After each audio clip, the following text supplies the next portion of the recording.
ಎಲ್ಲರಿಗೂ ನಮಸ್ಕಾರ ರೀ. ರಿಯಾಸ್ ಕಿಚನ್ಗೆ ಸ್ವಾಗತ. ನಮ್ಮ ಚಾನಲ್ಗೆ ಯಾರು ಹೊಸದಾಗಿ ಸಬ್ಸ್ಕ್ರೈಬ್ ಮಾಡಿದ್ದೀರಿ ನಿಮ್ಮೆಲ್ಲರಿಗೂ ಧನ್ಯವಾದಗಳು ರೀ. ನಮ್ಮ ಚಾನಲನ್ನು ಈ ವಿಡಿಯೋನ ನೋಡಿ ಸ್ಕಿಪ್ ಮಾಡದೆ ನಮ್ಮ ಚಾನಲ್ನ ಶೇರ್ ಮಾಡಿ. ನಮಗೆ ಸಬ್ಸ್ಕ್ರೈಬರ್ ತುಂಬ ಜನ ಬೇಕಾಗಿದ್ದಾರೆ, ಸಬ್ಸ್ಕ್ರೈಬ್ ಮಾಡಿ.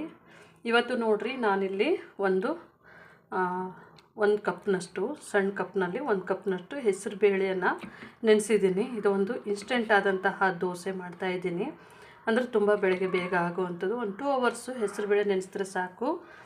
ಅದು ನಾನು 1 ಕಪ್ನಷ್ಟು ಒಂದು ಕಾಲು ಕಪ್ನಷ್ಟು ಹೆಸರುಬೇಳೆ ತೊಗೊಂಡಿದ್ದೀನಿ ರೀ.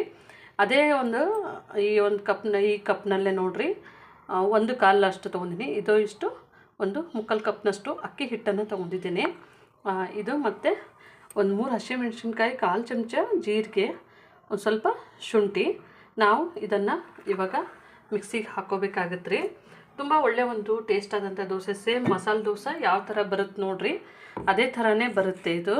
ಇವಾಗ ನಮ್ಮದು ಹೆಸರುಬೇಳೆ ಹಾಕೊಂಡಾದ್ಮೇಲೆ ನೋಡಿರಿ, ನಾವು ಮೆಣಸಿನ್ಕಾಯಿ, ಶುಂಠಿ ಮತ್ತು ಜೀರಿಗೆ ಹಾಕೋಣ. ಇದಕ್ಕೆ ಒಂದು ಸ್ವಲ್ಪ ನೀರು ಹಾಕ್ಕೊಂಡು ನಾವು ಇದನ್ನು ನೈಸಾಗಿ ಮಿಕ್ಸಿ ಮಾಡ್ಕೊಳ್ಳೋಣ ರೀ. ಸ್ವಲ್ಪನೇ ರುಚಿಗೆ ತಕ್ಕಷ್ಟು ಉಪ್ಪನ್ನು ಸಹ ಹಾಕ್ತಾಯಿದ್ದೇನೆ. ಇದನ್ನು ನೈಸಾಗಿ ಮಿಕ್ಸಿ ಮಾಡ್ಕೊಳ್ಳೋಣ. ಇವಾಗ ನಮ್ಮದು ಈ ಥರನೇ ನೈಸಾಗಿ ಮಾಡ್ಕೊಂಡಿದ್ದೇವೆ ರೀ ಮಿಕ್ಸಿ. ಈಗ ನಾನು ಇದಕ್ಕೆ ಅಕ್ಕಿ ಹಿಟ್ಟನ್ನು ಸಹ ಸೇರಿಸ್ತಾ ಇದ್ದೀನಿ ರೀ.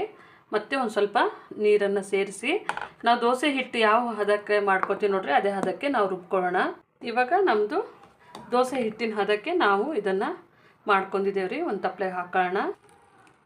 ಇವಾಗ ನೋಡ್ಬೋದು ರೀ, ನಮ್ಮದು ಇದನ್ನು ನಾವು ದೋಸೆ ಹಿಟ್ಟು ಯಾವ ಥರ ಹದವಾಗಿ ಈ ಥರನೇ ನಾವು ಇದನ್ನು ಕಲಿಸ್ಕೊಂಡಿದ್ದೆವು. ಇದನ್ನು ನಾವು ತೆಗೆದಿಟ್ಕೊಳ್ಳೋಣ ರೀ. ಇವಾಗ ನೋಡ್ಬೋದು ರೀ, ನಾನಿಲ್ಲಿ 1/4 ಕಪ್ನಷ್ಟು ಬಾಂಬೆ ರವಾನ ಇಟ್ಕೊಂಡಿದ್ದೇನೆ ರೀ. ಸ್ವಲ್ಪ ದಪ್ಪ ಬರುತ್ತೆ, ಅಂದರೆ ಚಿರೋಟಿ ರವೆ ಅಲ್ಲ ರೀ, ಇದು ಬಾಂಬೆ ರವೆ. ಈ ಬಾಂಬೆ ರವೆ ನೋಡಿರಿ, 1/4 ಕಪ್ ಬಾಂಬೆ ರವಕ್ಕೆ ನಾವು 2 ಕಪ್ನಷ್ಟು ನೀರನ್ನು ತಗೊಂಡಿದ್ದೇವೆ. ಇದು ದೋಸೆಗೆ ನಾವು ಉಪ್ಪಿಟ್ಟನ್ನು ರೆಡಿ ಮಾಡ್ಕೋಬೇಕು. ಇಲ್ಲಿ ಬಾಣಲಿ ಇಟ್ಟಿದ್ದೇವೆ, ಇದನ್ನು ಸ್ವಲ್ಪನೇ ಹುರ್ಕೊಳ್ಳೋಣ ರೀ. ಸ್ವಲ್ಪನೇ ಲೈಟಾಗಿ ಬಿಸಿ ಮಾಡ್ಕೊಂಡ್ರೆ ಸಾಕು. ಇದು ಈಗ ನಾವು ರವೆಯನ್ನು ಹುರ್ಕೊಂಡಿದ್ದೇವೆ ರೀ. ಇದೇ ಪಾತ್ರೆಗೆ ನಾವು 1-2 ಟೇಬಲ್ ಸ್ಪೂನಷ್ಟು ಆಯಿಲನ್ನು ಹಾಕೊಳ್ಳೋಣ. ಅಂದರೆ ಈ ದೋಸೆಗೆ ಉಪ್ಪಿಟ್ಟನ್ನು ರೆಡಿ ಮಾಡ್ಕೊಳ್ಳೋಣ ರೀ. ತುಂಬ ಟೇಸ್ಟಾಗಿರುತ್ತೆ. ಇವಾಗ ಆಯಿಲ್ ಬಿಸಿ ಮಾಡ್ಲಿಕ್ಕೆ ಹಾಕಿದ್ಮೇಲೆ ನೋಡಿರಿ, 1/4 ಚಮಚ ಜೀರಿಗೆ, 1/4 ಚಮಚ ಸಾಸಿವೆಯನ್ನು ಹಾಕ್ಕೊಂಡಿದ್ದೇನೆ. ಇವಾಗ ಇದಕ್ಕೆ ನೋಡಿರಿ, ಸ್ವಲ್ಪನೇ ಹಸಿಮೆಣಸಿನ್ಕಾಯಿ ಹಾಕೋತಾ ಇದ್ದೇನೆ, ಸ್ವಲ್ಪನೇ ಈರುಳ್ಳಿ, ಅಂದರೆ ಟೇಸ್ಟು ಚೆನ್ನಾಗಿ ಬರುತ್ತೆ ಇದರೊಳಗೆ. ಬೇಡ ಅಂತಂದ್ರೆ ಸ್ಕಿಪ್ ಮಾಡ್ಬೋದು, ಬರೀ ಸಾಸಿವೆ ಜೀರಿಗೆ ಹಾಕೊಂಡ್ರೂ ಬರುತ್ತೆ. ಒಂದು ಸ್ವಲ್ಪನೇ ಕರಿಬೇವು ಸೊಪ್ಪನ್ನು ಹಾಕೊಂಡ್ರೆ ಅಂದರೆ ಟೇಸ್ಟು ಚೆನ್ನಾಗಿ ಬರುತ್ತೆ. ಹಾಗಾಗಿ ಇವಾಗ ನೋಡಿರಿ, ನಮ್ಮದು ಇಷ್ಟು ಬಾಡಿಸ್ಕೊಂಡಾದ್ಮೇಲೆ ಇದಕ್ಕೆ ನೀರು ಹಾಕೊಳ್ಳೋಣ. ಅಂದರೆ 1/4 ಕಪ್ಪಿಗೆ 2 ಕಪ್ನಷ್ಟು ನೀರನ್ನು ತೊಗೊಂಡಿದ್ದೇವೆ.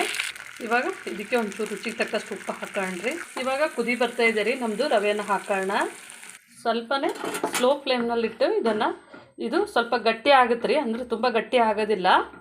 ಸ್ವಲ್ಪನೇ ಇದನ್ನು ನಾವು ಒಂದು 5 ನಿಮಿಷಗಳ ಕಾಲ ಬೇಯಿಸ್ಬೇಕಾಗುತ್ತೆ. ಸ್ವಲ್ಪನೇ ನೋಡಿರಿ, ನಾನು ಮುಚ್ಚಿ ಬೇಯಿಸ್ತಾ ಇದ್ದೇನೆ. ನಾವು ಇದನ್ನೆಲ್ಲವನ್ನು ನಾವು ಚಟ್ನಿ ಮಾಡ್ಕೊಳ್ಳೋಕ್ಕೆ ಹಾಕೊಂಡ್ರಿ. ಹುಣಸೆ ಹುಳಿ ಆಯಿತು ಮತ್ತು ಟೊಮೆಟೊ ಇದೆಲ್ಲ. ಸ್ವಲ್ಪನೇ ರುಚಿಗೆ ತಕ್ಕಷ್ಟು ಉಪ್ಪನ್ನು ಸಹ ಸೇರಿಸೋಣ್ರಿ.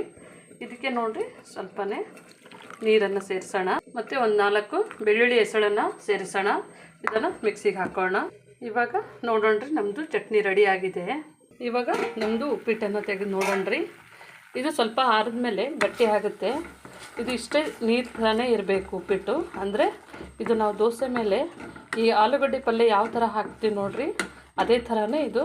ಸ್ವಲ್ಪ ಹಾಕಿದ್ರೆ ಸಾಕು, ಅಂದರೆ ಜಾಸ್ತಿ ಹಾಕಿದ್ರೂ ಜಾಸ್ತಿ ಹಾಕಿಬಿಡುತ್ತೆ ಉಪ್ಪಿಟ್ಟು.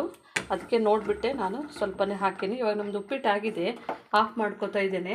ಇವಾಗ ಒಂದು ದೋಸೆ ಹಿಟ್ಟನ್ನು ನೋಡ್ಕೊಂಡ್ರಿ, ಅಂದರೆ ನಮಗೆ ದೋಸೆ ಇವಾಗ ಹಾಕೋಕ್ಕೆ ರೆಡಿ ಆಗಿದೆ.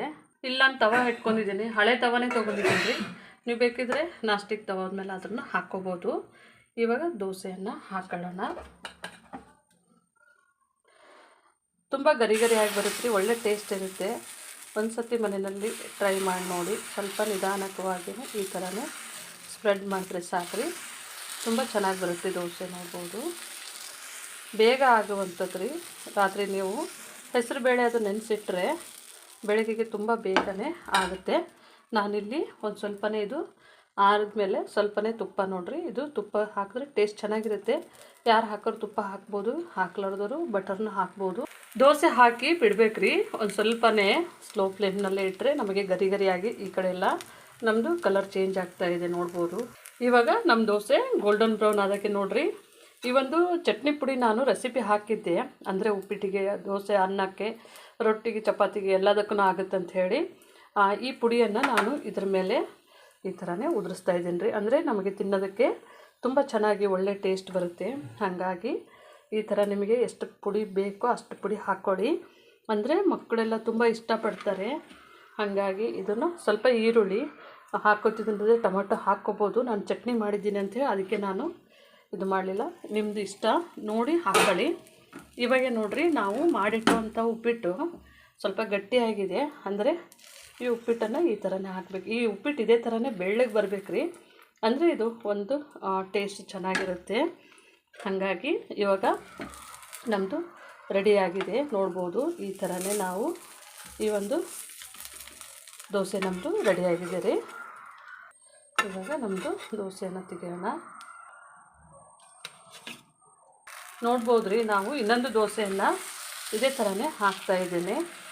ಏನು ಒಡೆಯೋದಿಲ್ಲ, ಈ ಕಡೆ ಇದು ಆಗೋದಿಲ್ಲ ರೀ, ಅಂದರೆ ಯಾವ ಸೈಡ್ನು ಬಿಟ್ಕೊಳ್ಳೋದಿಲ್ಲ, ತುಂಬ ಚೆನ್ನಾಗಿ ಬರುತ್ತೆ.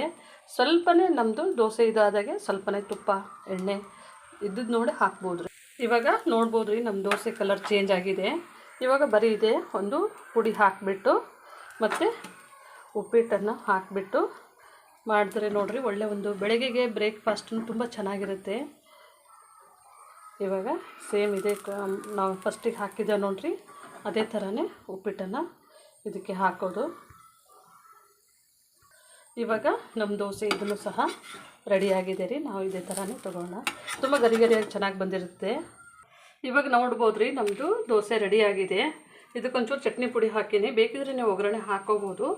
ನಾನು ಎಲ್ಲ ಹುರಿದ್ಬಿಟ್ಟಿನಂತ ಹಾಕಲಿಲ್ಲ.